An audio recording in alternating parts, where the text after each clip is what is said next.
I think I did a pretty good job adding stream about to start there. Yeah, nice. That was my graphic addition to all of this. That looks good. It matches the aesthetic. Yeah.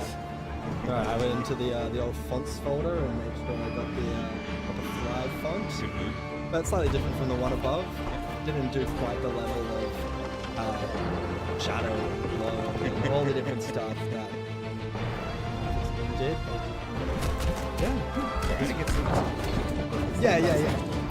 The stream's about to start. What else do you need to know? That's it. Let's go for the wings.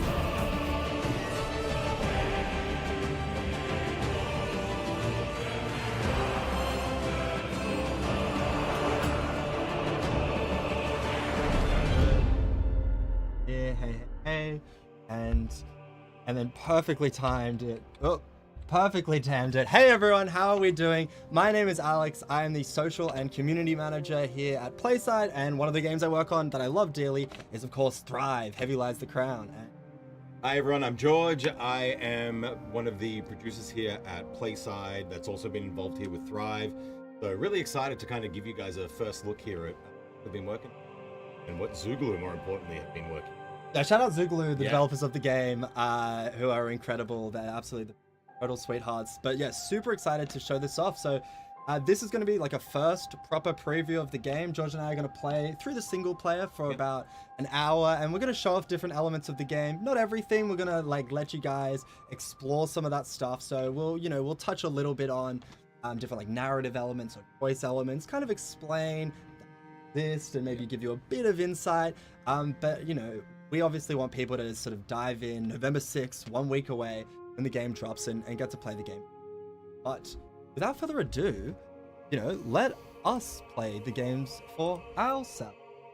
Oh, perfect. Nail it. So this is our beautiful screen. I'm gonna, hand everything over to George, who's much more of an aficionado of this game, I would say. Much more competent. Right into the hot seat. So here we are. As soon as you go into single player, you'll be directed here to the map of many provinces. Obviously, the middle section here is a bit empty, but like to select places to start. But there's a reason for that, which we'll get into when we get in there. So, what are we feeling? We're feeling left side or right side today? We are, I think, both default right-siders, and I know we're staring at Oshtath, which I think is both of our favorite starting province. 100%. But I think we got to change it up. All right, we're going to change it up. And that's only for us, just to internally do something different. That's it. How about we go for a bit of Aznor? Yeah, 100%. Let's get in there. Especially because I think we both tuck in right on the mountain, so we're like, no, top on the coast. Top of the track. Yeah, that's it. Let's get some water in there. Yeah. All right, well, plenty of options to choose from. Do you have a default one you go for? I do. So I like to go the cat. Yep. And I tend to go, this is mainly because I have a black cat. Nice. And the orange there makes it pop. So orange and black is a good combo. This is generally my default. So I guess let's start with that then. Great. Let's lock it in. Right, let's get in there. And this is going to load. And while this is loading and the beautiful loading screen, make sure we can get chat up and everything. Fine. It's a doc. Great. Because, we want to make sure that we can interact with you guys. We want to make sure that we can answer questions and everything. Or, just like see what you guys are up. Oh, that's a different sort of screen. Okay. I can get up on my laptop here. Run. There we go. It's up. We got it. Oh, hooray. Oh, hooray. Yes. I mean, I was like, I wonder why I said hooray. And then it's like you have it directly beamed into the subconscious from there. Anyway, hello, everyone. Thank you so much for being here. We're very excited to be doing this. I do like one of the things that they added to the loading screen, which is, and I love this in any game, when it says explicitly what is being done. Yeah. Right. Well, like, it's important, I think, for people to know that it's just like, so many games where they just like is actually happening. So it's good to know that they're. All right. We get started. We do get started. Now, I think we can talk a little bit about these. Yes. Not in too much, but we can give a little bit of insight into sort of the general what these choices mean and the overarching choice structure that without talking about the explicit choices that we. You want to sort of explain? Yeah, sure. So while you're playing Thrive, you're going to come across many narrative events across 3 acts that are essentially, depending on the choices you make, will sort of take you down a path of benevolence or a path of tyranny. So great. depending on which one you end up with, it unlocks a bunch of stuff. Don't want to, spoil it too soon. But these 3 choices at the start kind of give you a little bit of a general direction of where it's going. So obviously, as with Vigilance, Scarred but Unbroken, Prosperity pursuits ensure a bountiful future, or where wisdom is grown, little fear remains.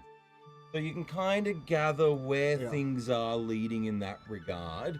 But it's more so just to get you started in the ideas of going through that. So I'm normally a Prosperity's Pursuit kind of person. And I think let's do it. I think let's do Prosperity. Like, that's the same. We are very similar in how we approach the game, and we went totally different for our picking of the province. So I think let's lock in our defaults for this one as well. All right, so let's go. All right. So we skipping? Yeah, we'll skip the tutorial. Skipping. We don't need to. We don't need it. So yeah, you guys can find out the tutorial, and we definitely suggest you don't skip the tutorial. But as we have played it many times, we know a thing or two about a thing or two. Yeah, less important. So as you can see, like, our province here is quite large, like big area of trees and stone, and then out. As we can see, there's a lot of change now from that initial map. 100%. We've got a bunch of extra provinces that are much smaller in different areas. Here's that middle section I was talking about. That. Why is it purple? Who is Wamaxa? What is that?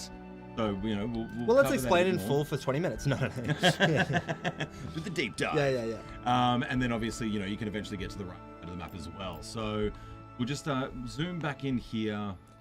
And we can explain a little bit about the provinces. Like, we can zoom back out for 1 sec. Yeah, sure. So if you noticed before, there was like 4 provinces on either side, and you can see them. So there are starting provinces, and then these other provinces are not starting provinces. Yes. And they have slightly different reasons. So a big part of this game is expanding out, going to the different provinces, and that's kind of why you only get to choose from 4 at the start. Correct. 8 from the start, but there are more on the map. They will have resources which you need when you want to expand your empire. But that's down the line. Yeah. We haven't even placed our keep yet, which is it's the such first thing to do. Part to do. Yeah.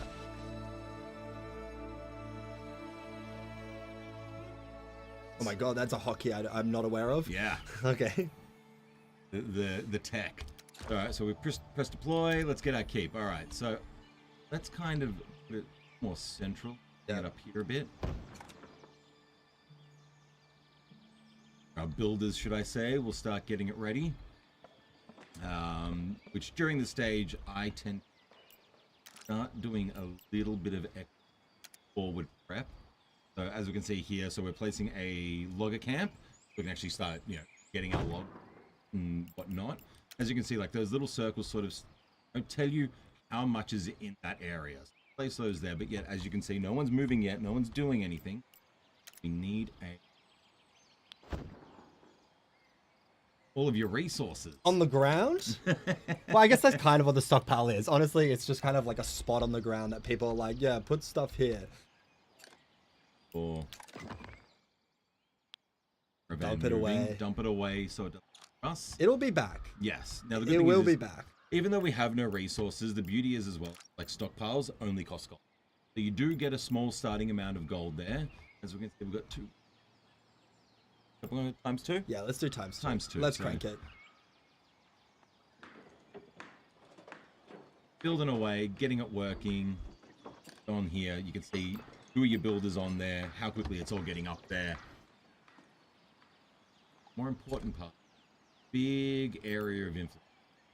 Going to soon, as we can see, heaps of our workers here are now starting to actually staff up the logger camp and the quarrier, as well as the primitive stockpile. Soon we'll be taking those people away. Now, big part, your 3 main buildings, which all live under your logistics tab, is you've got food stores, another stockpile, and then have a well as well. And that is the little try area that I've now seen many times be put down by George. The classic structure goes for, entirely different from mine.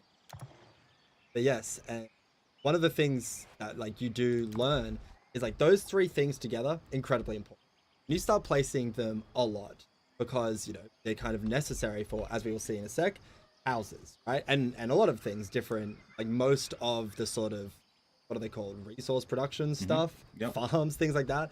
They need these resources. So like that little trifecta of things you're going to be placing all the time and learning how you place them and the way that they can interact together. You know, that's going to be something that is an individual journey. Now, I do it basically different every time. I live in the moment.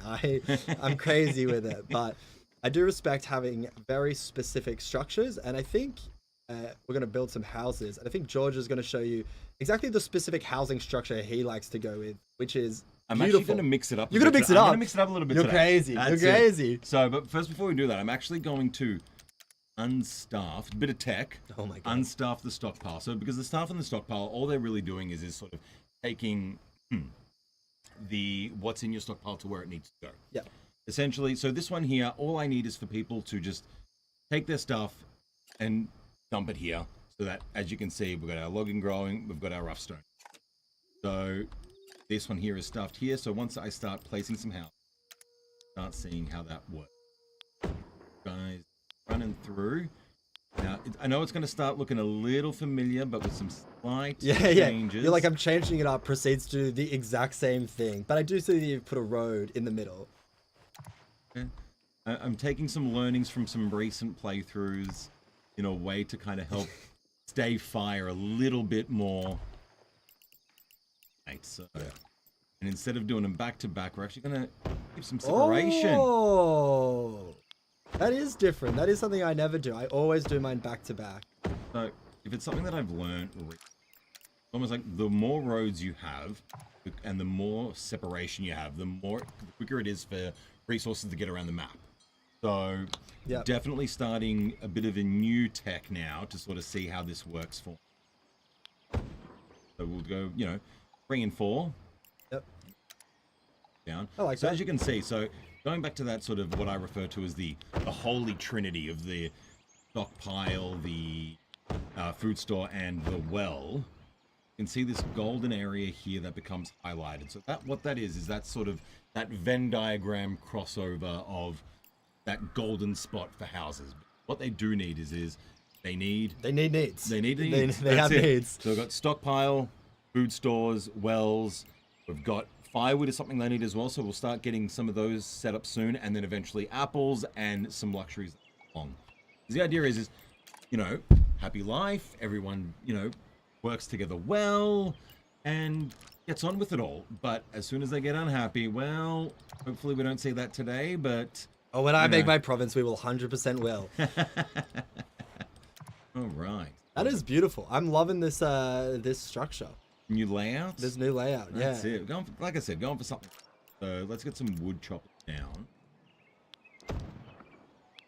So the double wood chopper meta, straight from the off. That's it. I find you want to get resources quickly, so we've got to go quick. Yeah. So I'm the type to min max, so we're gonna take this down to too many. 3 people working at logger camp and 3 at the quarry for now, just to get the whole moving. And what we're gonna do,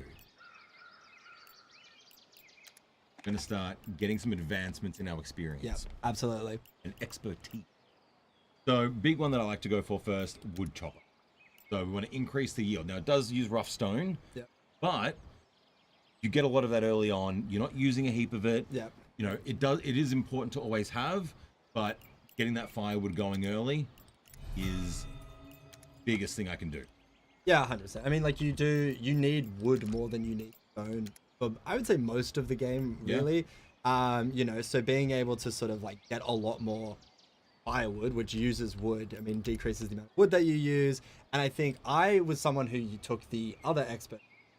And I've recently, because I'm so precious, I'm like, ooh, stone, I don't want to use it. But yeah, I realized, you know what, you can spare that one stuff. But on that is something that is consistent as like a thesis throughout the game, which is everything is positive, also sort of has a little bit of a drop. Yeah. And it's about decision making, and it's not just like, here's a bonus, here's something good. There are sort of things like that. Of course. But yeah, there is that sort of trade-off, like what decision can you live with, and what sort of, what sort of good and what sort of bad is sort of for you. And I mean, that goes to the narrative as well. There isn't really good or bad. It's very relative. What do you think is? is the right choice, and what are you willing to sacrifice and give up? 100% as well. Like being such a big management, you really, really want to make sure. So what we're going to do is put water a little bit for the time being, and just get those wood choppers, sorry, fired up. Everyone now got a few more unoccupied, but once we start getting that firewood coming through, we'll start seeing people get, you know, a bit more happier. Yep. And really bringing in those home. But like, you know, happiness is at 70 at the moment, but we can definitely crank those numbers up.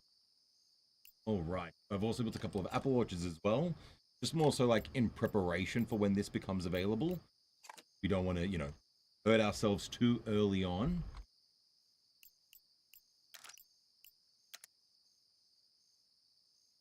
Whole bit of.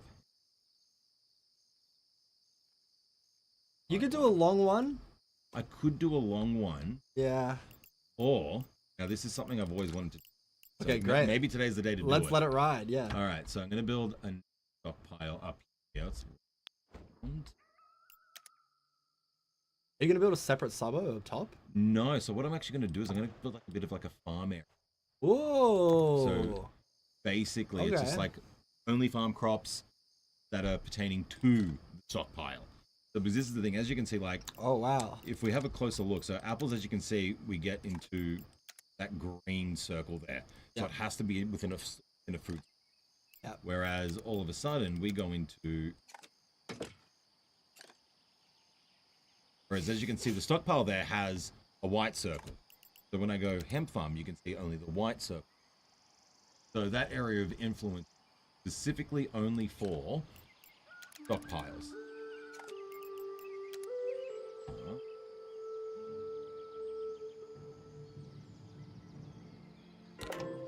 Love the long ones. I'm all about, you know, sort of almost squares, rectangle. But I love that you love a long line.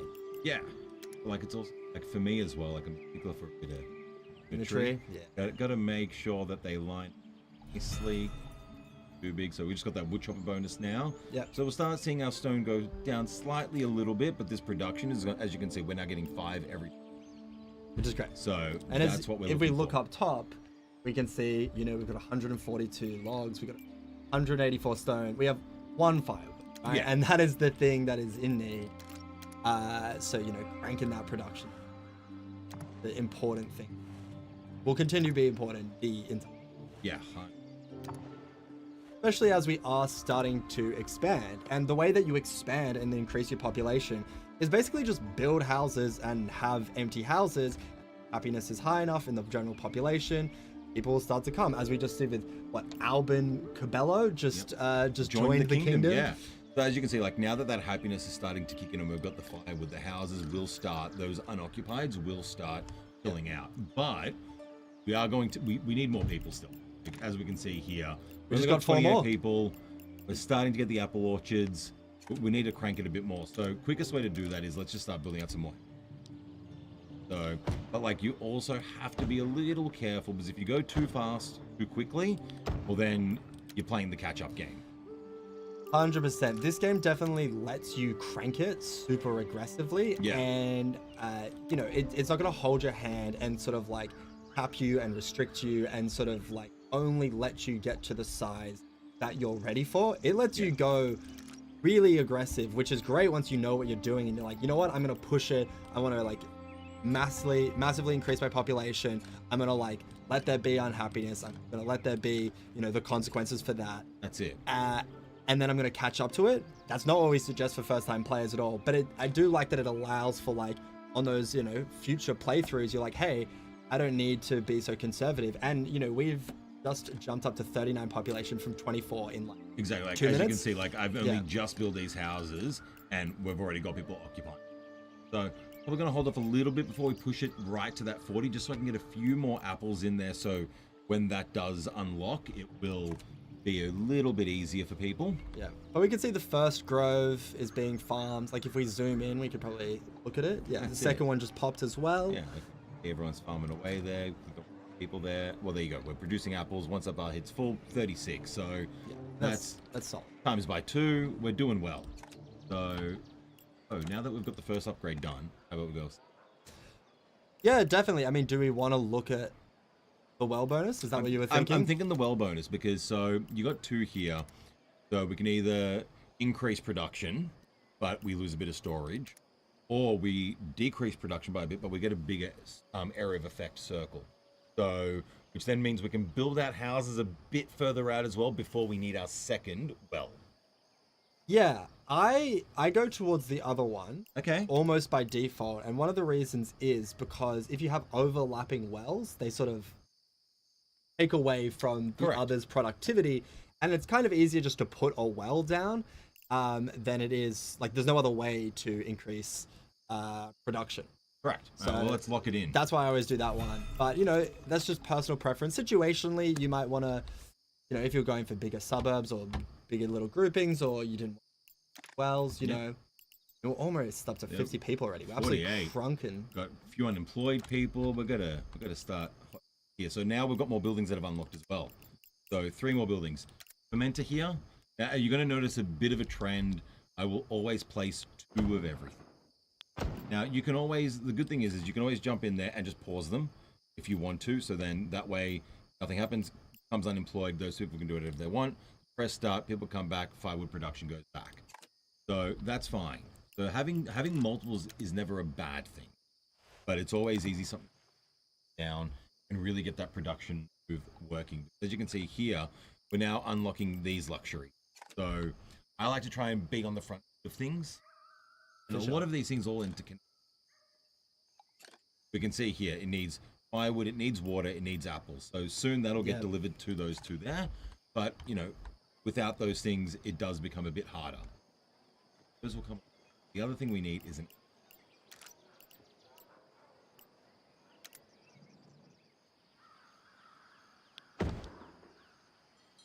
Double up once again, looking good. Outfitters make clothes from hemp. So that's how that's why we placed our hemp farms before. So if you look at the top, we have 260 hemp prepared, ready for that clothes production. Oh, that is a classic way. I'm not sure I like sort of city building a lot. Yeah, we're not happy where and, we are. And deleting it, yeah. So we're putting that there instead, get it closer to the door, road behind it as well. So separates it out, and then we can just start getting a road behind, fill some area out here. This the way across. Houses, maybe That's chuck it. an extra well down. Correct. You got options. The world is our oyster. Yeah. You know, we've got plenty of things to do here. So then the next one that we'll build out soon is a lumberyard. But before we do that, should we hit the narrative event? Absolutely, yes. All right, settling in. Do you want to take the reins on this one? Yeah, I'll read it. Okay, absolutely. The foundations of your settlement have been laid, but much must be done to encourage its growth. Your Curia, a small group of advisors, will help you find your way. Chancellor Bodie Declan and Duke Donovan Stanton are those who remain from the fallen King's Curia. Sir Ossian Haywood, a trusted knight and friend, has been added to round off the group. Together, you must determine where best to focus your efforts in this fledgling kingdom. They're the 3 main people who we confer with to figure out, are we going to be benevolent? Are we going to be tyrannical? Where do we see what we want to do for our village and for our settlement? Here we go. This is old mate Chancellor Bodie. Yes. Declan. Yep. A man. Yeah. Loving the goatee as well there. Yeah, he's got a great look. Yes. Got a great look. We'll let you guys go through all this. We know what it is, but we'll let when you guys jump in the game, you can read through the options. Yep. You can experience it. But we've met, Sir Ossian Haywood on the right, Duke Donovan Stanton on the left. I love all 3 of these guys for very different reasons. They have very different vibes. And even though there is a benevolent and tyrannical, I think they're both kind of alluring different ways. They're not. It's not a classic like, oh, there's just people starving. Should we give them food? And that's one option. Or it's like, let them starve be the other option. It's way more nuanced, way more sort of, each choice has a validity and has like a thought process behind it that you can be convinced. Exactly right. And like, as we'll see with, as these choices start to come up, like they're pretty simple to begin with. So, Sir Haywood, all he cares about is the safety of the people. And, making sure everyone is alive and well. Yeah. And whatnot. So whereas, Declan, it's like he's all about the people. He wants to help them get in there and sort them out and make sure everyone stays happy. Duke Stanton, on the other hand, as we saw how he was dressed, although the kingdom fell, he still managed to keep that fur coat and that big ruby around the neck. Yeah. So we can see where he's leading. Yeah, he's about that cash money. Exactly right. So all right, I reckon we let's go Declan. Let's go Declan. I think early stages, he's going to help us out a bit more. As we can say, let's agree with him. We don't want to hear the thoughts of the knight or the duke. And as soon as we go in, got to click on it. Yeah. Oh my god. 250 apples. 100%, which we love. Yeah. Which is good. And we kind of did need apples, mostly because we need cider. Correct. So as we can see that, so now, once we actually start, as we enter, still understaffed, those around. So I think now's not a bad time to explain how the jobs work as well. Yes. So through here, you can kind of see what buildings you have or what structures you have or farms and whatnot that are currently being.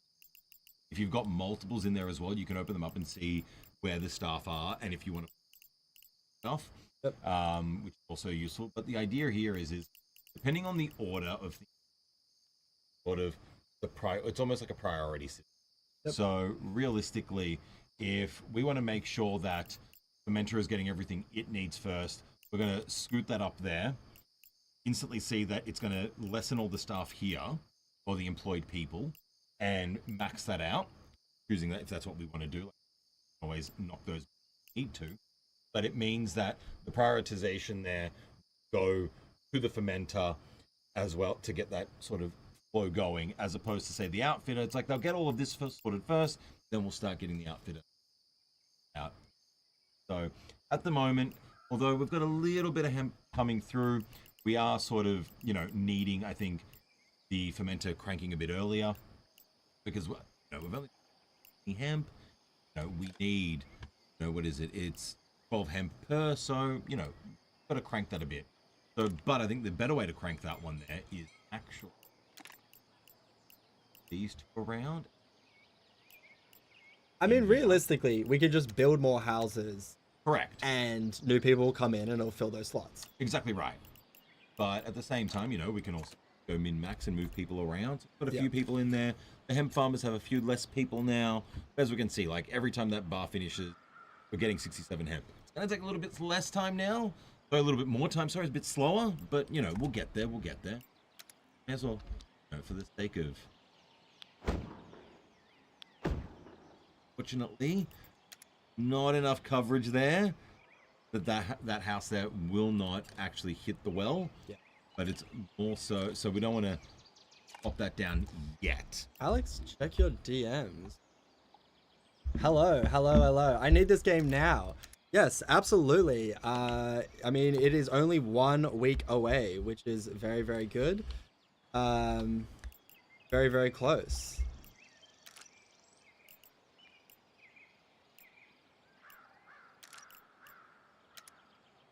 Now, the beauty is although the wells do have an issue where if you cross them over a bit much, it will hinder production.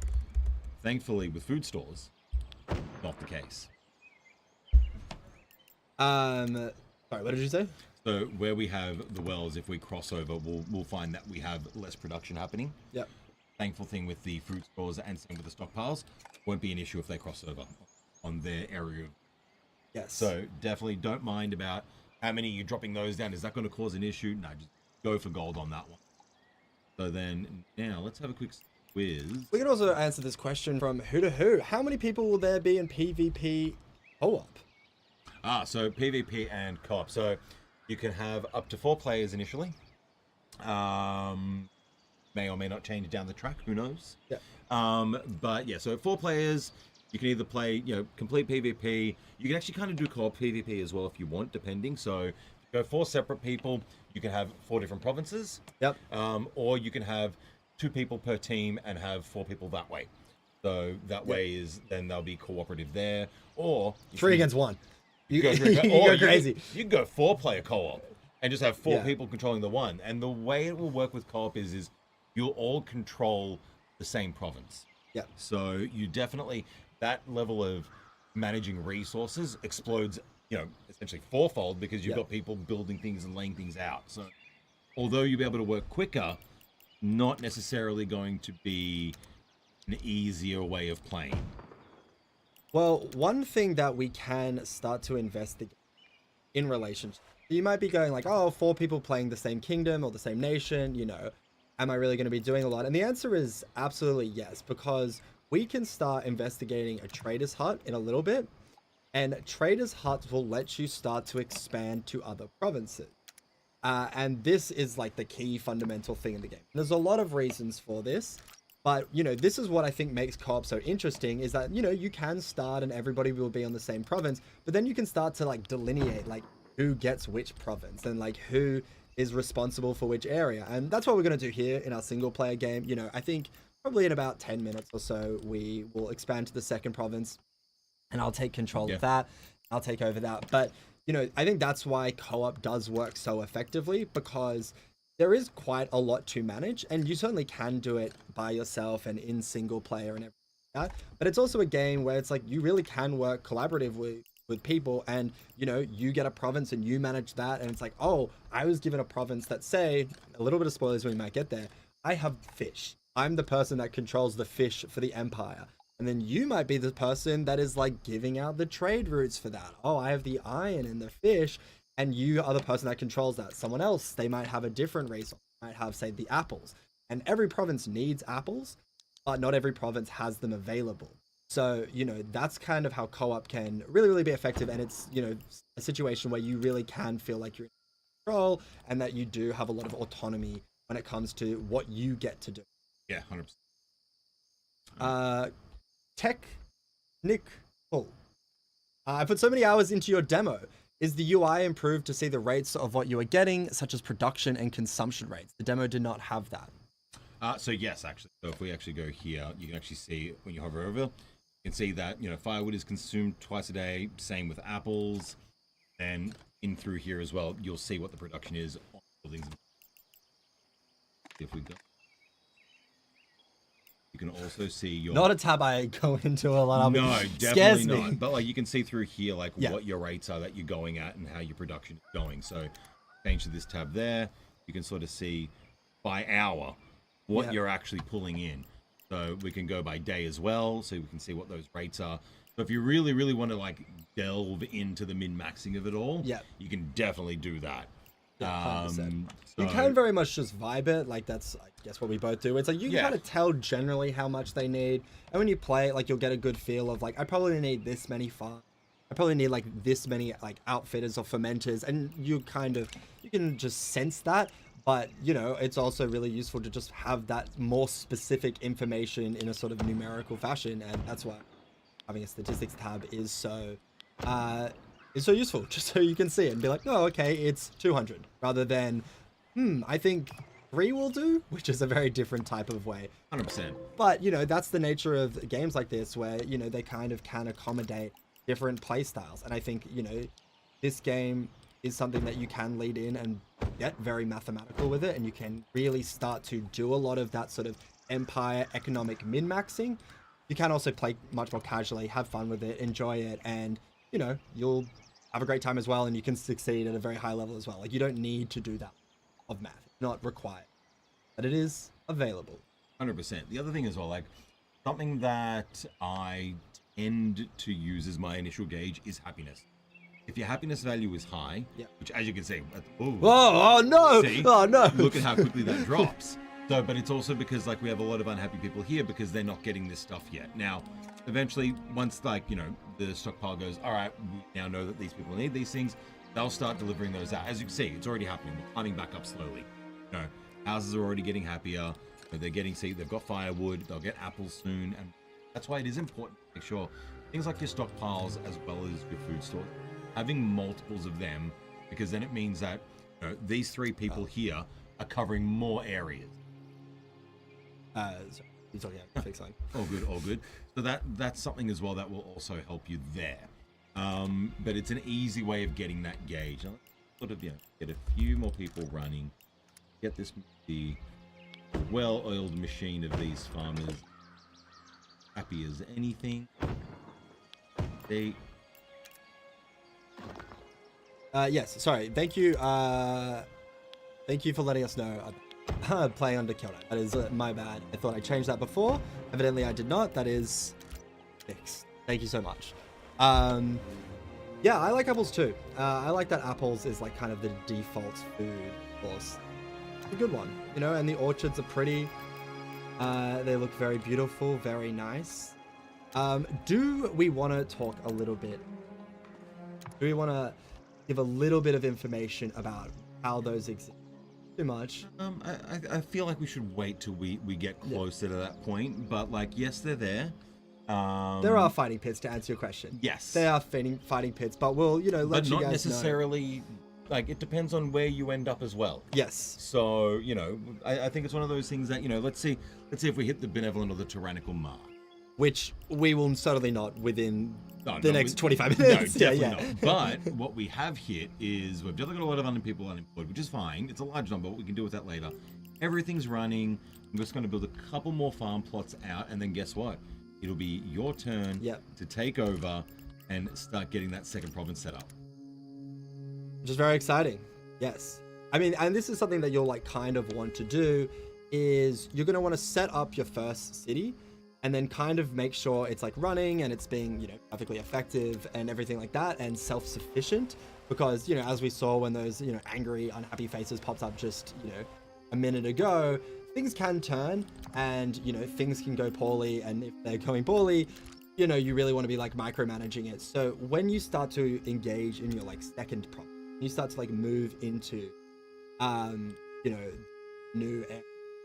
It's good to have this one locked down because you do want to spend quite a bit of time. You set up your second province. So, you know, that itself doesn't have, you know, big sook and go into. Is this game available now? No, I know it does say available now at the bottom of the page. That is my fault for incorrectly not getting a second wish list graphic, but this game does come out in a week. And you can wishlist it now. It's available on Steam. Oh, my stockpile's on fire. Look, it happens. And but put out straight away. I mean, that's the efficiency of having a well so close. Correct. Yes, definitely right. And like it stores its, you know, your food store here as well. Like I've got 700 water. We're chilling at this point. All right, I am currently building up the trader's hut. Be able to.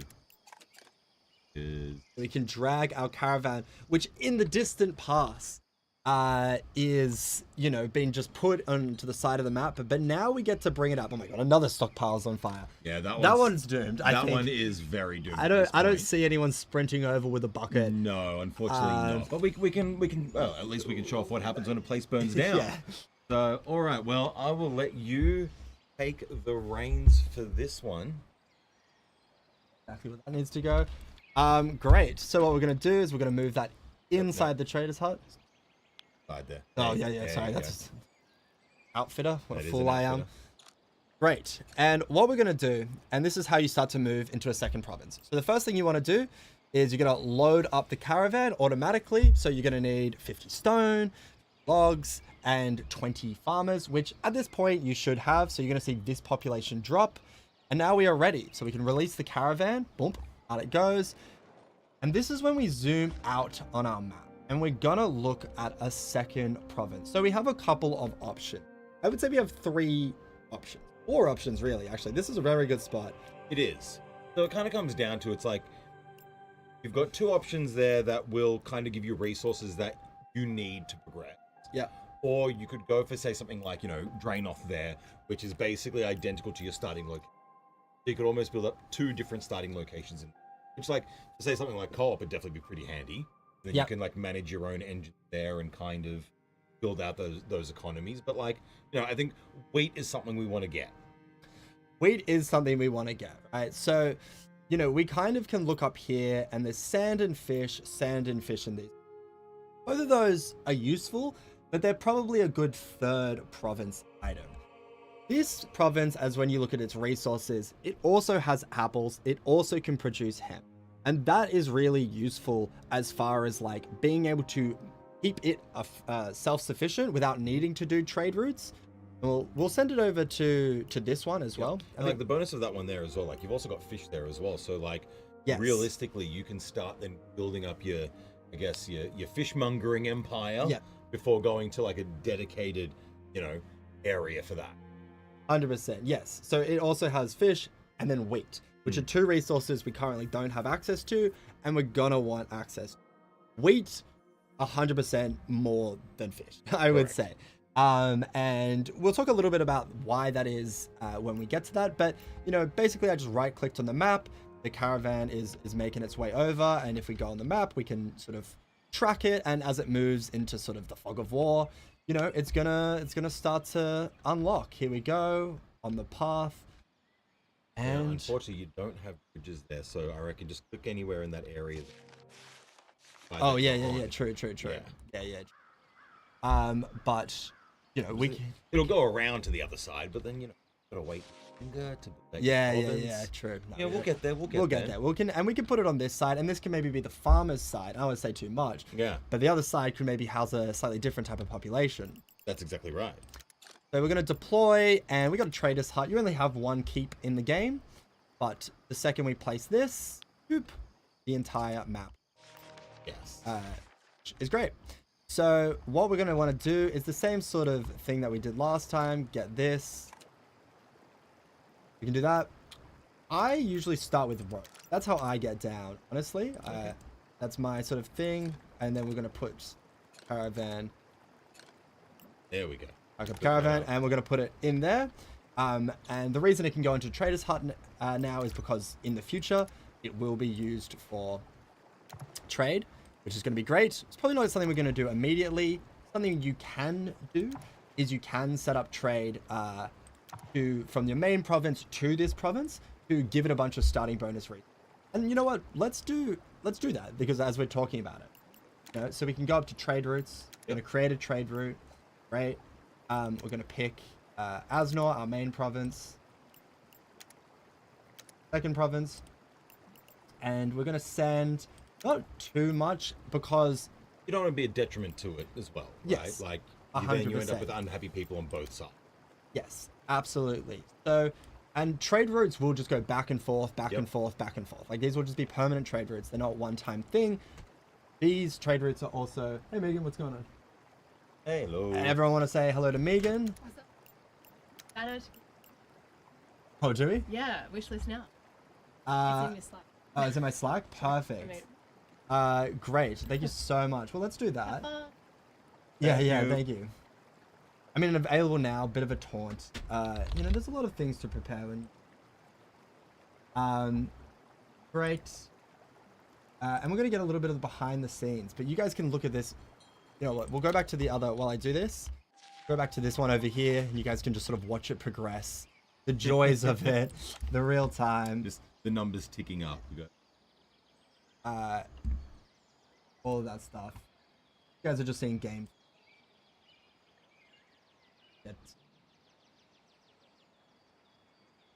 Okay, perfect. This is it. And then shout out a graphic designer for whipping that up real fast. That's very impressive. That is good. That is very nice. Gonna go here. Gonna get that image. So while you're doing that, I'll actually talk about a few things. Yeah. Perfect. So something as well that you can see in there with your production on the UI, you can sort of see where things are being used, where they're being collected from, and when they gain things. So over the people's houses, and you see that like, oh look, plus 4 firewood, or just then +7 for clothing, or +6 just then. Basically telling you how many things are being delivered to that point, and then what you'll actually see is you see those numbers being minused, hovering up above the stockpile. So to go back to earlier about the UI and seeing when things are going in and out, you will also see it popping out of the houses and the structures, so you know where things are coming from and where things are going. Yeah, absolutely. Cool. So I'm going to immediately place down our different sort of logger camp, a quarry, and a miners. And now we do actually have access to iron, which is not something that we need. not yet. Not yet. So But- I'm placing it down, but we don't actually need to do anything with it for the time being. You're gonna need a stock. Yeah, we are going to Definitely need a need stockpile. So we're also going to make, we're going to place our little trifecta with that. God, what a faux pas. I usually do mine like this. and they're kind of like backing against each other, and then I will put the well just usually across the way, and then I'm gonna get a bunch of houses, and I'm gonna crank population to an absurd degree. We're gonna put down the wood chopper as well while we do think about it. I'll do the double. There we go. Because I like to play catch up. And by catch up, I mean I like to get way too many people way too fast and then force myself to figure it out. That is very much my strategy. Is that a good strategy? No. It's strategy. Is it advisable? No. But in a way, it does make you get quite... you learn how to deal with issues and you learn how to deal with problems quite effectively. And, you know, it does mean that your society will grow at a really fast pace. Which, like, is that a good thing? Yeah. You kind of figure it out as you go along. But I also wanted to do as a demonstration of a different style of building. Deleting these wood choppers like crazy. I mean, being very... Really not happy with the placement. No, I'm really not happy with the placement at all. But, you know, that's fine. They weren't built yet, so, you know, no loss or anything. Yeah. There's something I'll add as well, like, especially with, like, these problems. You've also got to be careful. Build out, because if you start building on top of rocks, trees, stuff like that, well, it's going to disappear because building needs to go there. So they've got to clear that away. Yeah. So you really want to make sure that you're not taking too much of that space to really, you know, get away from that.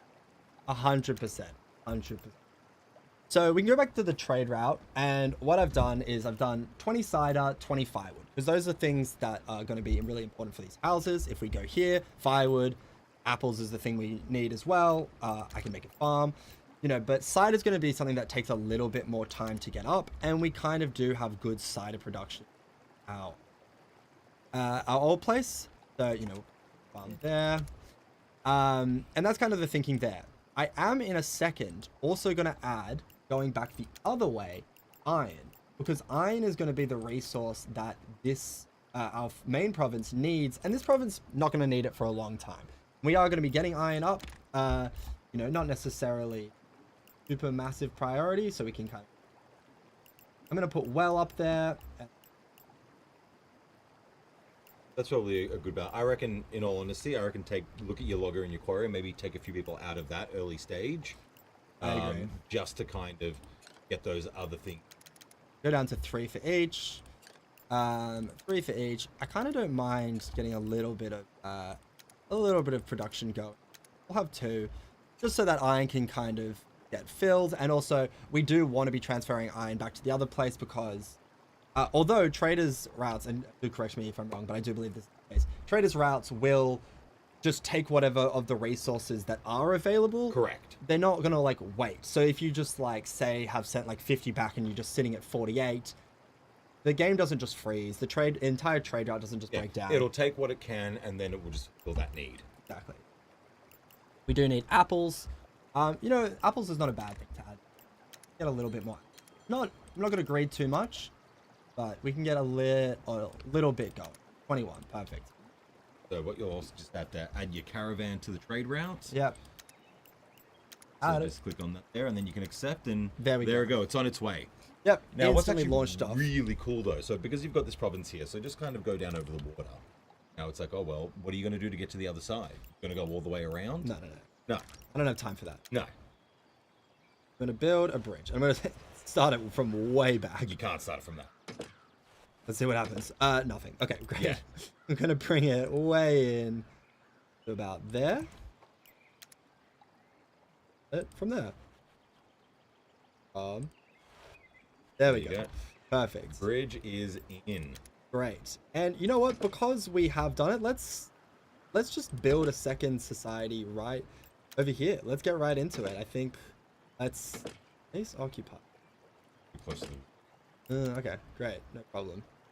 All right, well, the road will start there. There you go. There we go.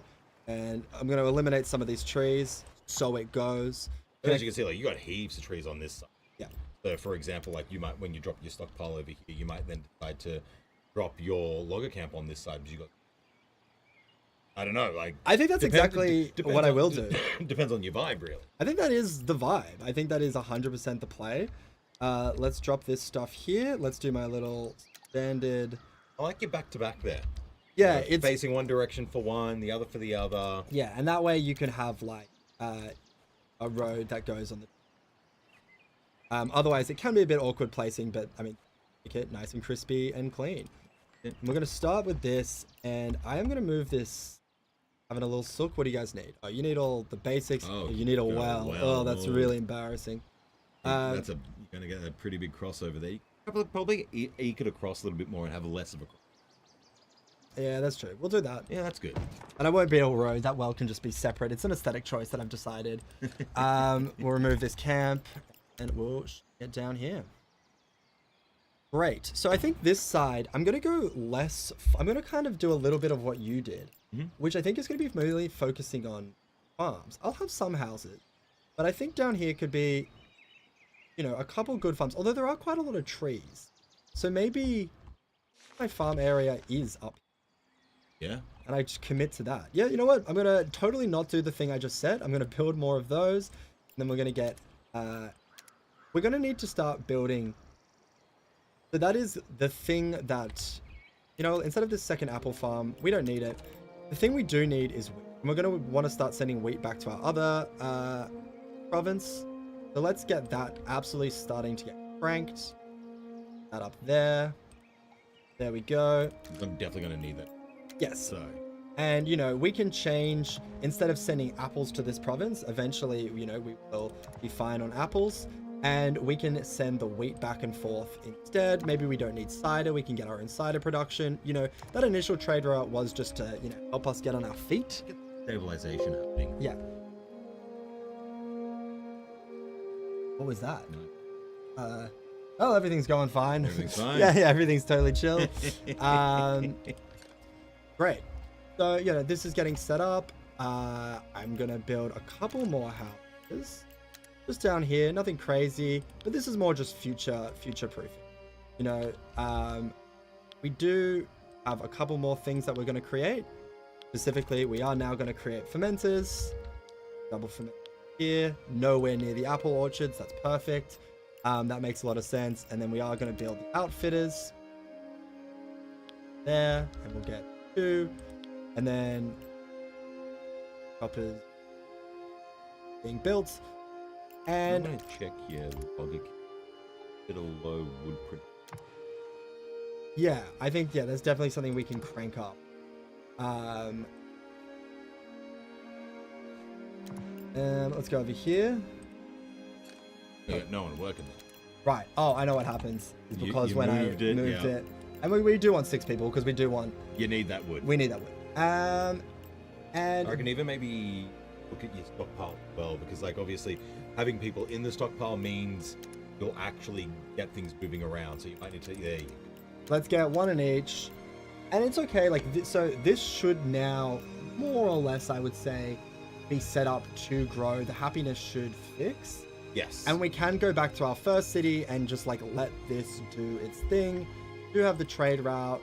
We could maybe look at switching the numbers, but I think it I think should... at the moment you're okay. I think at the moment I'm okay. The only other thing is we need wood chopper to hit higher priority. That's the one thing, but now this should be set up and this should be pretty functional. And with that, we can shimmy back to province number 1. We have 5 minutes left. So is there There's nothing on fire. nothing on fire? Oh, look at I'll that. shift back to your immaculately made province. Look at that. That it's working very nice. So I need to write that one there. Which, you know, as we said before, we can demonstrate how that feature works. Yeah. Once the building's burnt down, you press repair. It costs a little bit of resources. That's but it, and you can sort of see they'll start. These guys, the builders will start bringing the resources over, rebuilding it. Doesn't cost as much as building it fresh. Yep. Especially since like the stockpile in itself actually only costs Scott. Yep. So now it will that. But you can also like if you don't need it there anymore, you can just remove it. Do as well is what we can actually do. So you can see there's not a lot of stone in this area. I can sort of its range up. Yep. And now that's gone straight back up. So getting a lot more stone again. Not that we have a problem with stone at this point, but like it's good. No, you've incredibly effectively made this self-sufficient. I do see one key thing that I think we need to build in this province. Go for it. What is it? We need apples, because our apples are at 0 and our cider's at 8. And I think we Oof. need to crank that production. And we have the Correct. capabilities to crank the production here, which also means, you know, although our second province can make apples, we could increase the amount they get from trade, and then maybe that other province focuses a lot more on wheat. And, you know, this is the apple production province, and that's the wheat production province. 100%. That's a strategy that we can, you know, start to think about. And that's the beauty of this. To figure out how you want to do Yeah. it, not, be bound to anything specific. 100%. So with that, you might have noticed that George was being pretty aggressive with how outside that circle the farm was. But the general math on that is if 50% of, or over 50% of the building or farm is within the radius of the circle, you're fine. So if you are curious, that's how that works. Which I think is nice, you know, so it gives Yeah. you a little bit of leeway. A little bit of It's not like, leniency. oh, you have one tile outside, you know, too bad, you know. So that is a nice aspect. A little bit of a. Yep. Many unemployed people. Got heaps We got unemployed. tons. I mean, yeah. I think cranking farm production is probably the play. I mean, this place is really set up nicely for exporting to other. That's it. And like that's kind of how you want to sort of Yeah. maintain everyone's happiness, but then also make sure, you're getting all the requirements needed. Like, we've got these 4 hemp farms here. I'm already maxed out on hemp. Yep. It'll keep creating clothing. Like that's a nice little engine going there for the economy. Eventually the same thing will happen here with apple orchards. Like, each of these here, we're looking at about 36. What we could even do as well is if we really want to take that next step, we can sort of increase the yield here as well through this expertise level up. Yep. And essentially, once we research that, it will require more employees, but we'll double the amount of apples we get. So, when we've got, what is it? Another 62 people looking for jobs, I think we're going to be okay there. Yeah, and I'm a big fan of going for like production and like requiring more employees, because requiring more employees is just you build more houses. It's really easy to do that. Yeah. Anything that increase production is incredible, because the only way to do that is basically through expertise, or you have to build more buildings. So I'm a massive fan of that. And when you start to get these cities to city size, and we're talking to the devs when we were streaming with them, and that is going to be coming out on launch day, which is very exciting. But they said they had respectively 700 and 1,000 being their max population hit, which is pretty big. We're at 164, and I think a lot of the time for me, I start to move into that 200, 300, maybe pushing 400 pop range for my main city before I start to plateau. So you can definitely crank it, and 1,000 is a population you can get to, and certainly, I mean, it's not easy to manage, but you can certainly manage a 1,000+ population in just a single province. And if you really wanted to, and we've talked about this before, and we start to do multiple thousand population, and Get there. yeah, I mean more as like a personal challenge for like sitting down and actually achieving that. And I think there's going to be some pretty crazy population. That's definitely something I'm super excited for the community to get their hands on and really crank it. Yeah, 100%. Um, Completely agree. Awesome. Yeah, Well, we're at there's- the hour. Do we want to do any final parting words? Well, I've just placed the lumber yards. Yep. So then we can sort of start getting ready for when we come back to maybe look at the next set of people that we can bring into our town. yes, which we're not going to say anything about, No. and you that'll guys be- can find out about. That'll be a surprise for next time. It will be a That's surprise for it. next time. Next week, on launch day for early access, we are going to be streaming a co-op game. So rather than doing single player, we'll be doing very much what we're doing now, except we will both be working on the same province at the same time, rather than just, passing back and forth, which is a lot of fun. And I've That's been enjoying a lot. Look, it'll be interesting to see how we go with managing that economy and keeping it nice and stable, as well as I think we're going to do excellently. you building with vibes and me building with the structure. It's Yeah. it's going to be, I think, a very, very interesting settlement we're going to be having there. Absolutely. Thank you so much, everyone, for joining us. We are so excited for you guys to get your hands on the game on November 6th. Yeah, that's it. This game is amazing. We can't wait to share it with everyone, and thank you for being here. Yeah, thanks everyone for watching, and we'll